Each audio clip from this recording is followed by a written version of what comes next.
I mean, we knew that it was going to be controversial. Frankly, from September, when I came out in support of an impeachment inquiry, we knew it was a controversial decision in the district. We knew that having a town hall this close to the vote would bring out a lot of passion on both sides. Frankly, I knew it was an unusual thing to do when I started talking to all my peers in Congress, and I didn't hear of anyone else hosting a town hall to describe and sort of explain their vote. But for me, it was an important part of my job and my responsibility. So listen, you know, it's hard sometimes to keep going when someone's protesting, but that's their right. They have every right to protest. And I have every right to keep going and explain to my constituents how I came to this decision. You were one of the more prominent holdouts for the inquiry process in the beginning, which put a spotlight on you. Can you just walk us through your timeline, Sure, as well as your reasoning for your decision that you announced today? Sure. So, you know, I had some peers who had been talking about impeachment since the day they were sworn in January. And then it really picked up when the Mueller report came out and the hearings happened around Mr. Mueller. But honestly, I did not support impeachment. And it's not that I was proud of what I read in that report, the Mueller report, it's that I felt like it didn't meet the threshold for impeachable offenses. It was also retrospective. It was looking backwards at 2016. And I thought the best thing to do was look forward to 2020. And if people didn't like what the president was doing, they should vote that way in 2020. That changed for me with the events surrounding the Ukraine situation in September, for this very basic reason that the President of the United States reached out to a foreign leader and asked him for help in a political investigation on a rival.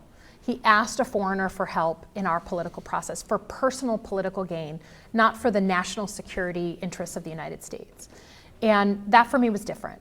As a CIA officer who fought against foreign influence my entire career, but then just as a citizen and now as an elected leader, that felt different. So I came out at the time with 6 of my colleagues, all with military or intelligence background, and supported an inquiry. We've held 5 town halls since then, so I've made a real effort to try and explain to people, be in front of people. We've taken thousands of calls and received thousands of emails and letters on both sides of the issue.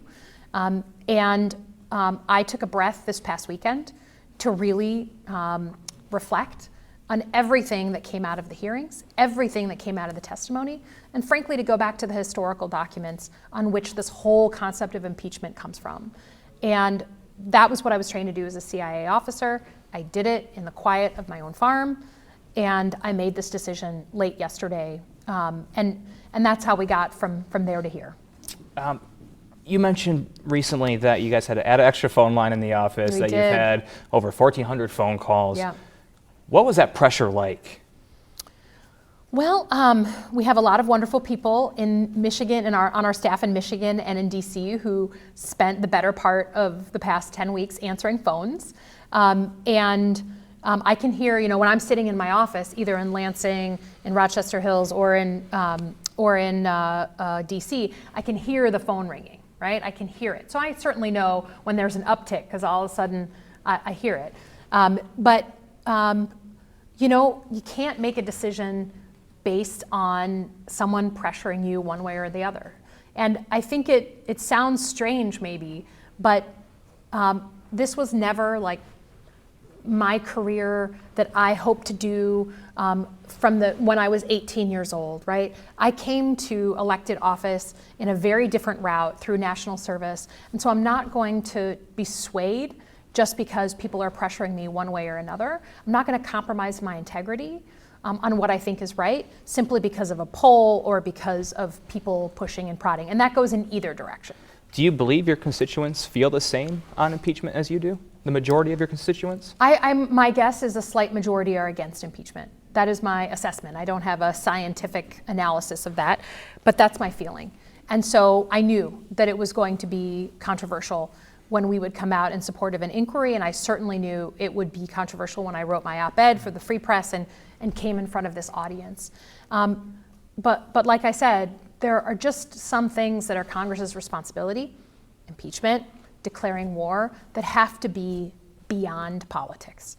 And that is how I see it. And I'm ready to accept the consequences. Do you believe that you dug your political grave with this decision? I mean, I've been asked that a lot. And I certainly know it's a possibility.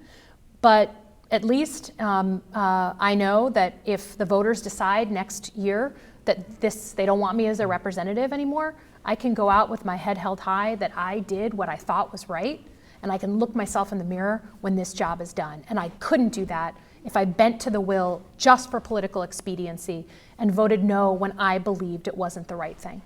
With this moving forward, most likely on Wednesday to the Senate, where we'll most likely die, how do you feel this bodes for the Democrat Party in terms of ramification in 2020? Well, listen, I think that we all would have rather, or many of us would have rather avoided impeachment, right? We knew that it would be an issue of real debate in a very polarized time in our country. I think that there's obviously political risk in it. But again, there just has to be a moment, especially when you're elected to higher office, where you take responsibility for a higher cause. And that's what I feel like we're doing. Last question I think I have for you. What's this first year been like for you? It's been exciting. I think back to almost a year ago in January 3rd being sworn in, and we were the first class ever sworn in under a federal government shutdown. The government wasn't running when we came in.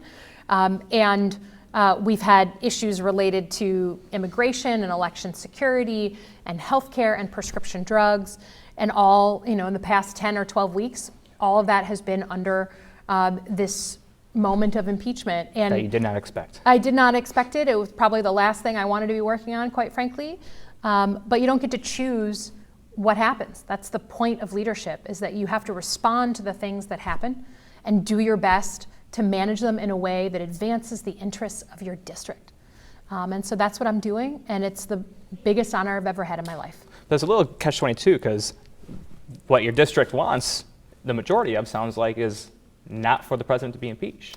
So for me, my hope is that even if people don't agree with me, that they believe that I made this decision based on my personal integrity and my oath of office. I've tried to be transparent about how I've made the decision, but my hope is that they see that it wasn't a political move for me. Frankly, if it was political, I would have never come out for an impeachment inquiry. And they see that I did it based on a sense of integrity, and I hope that they want elected representatives with integrity.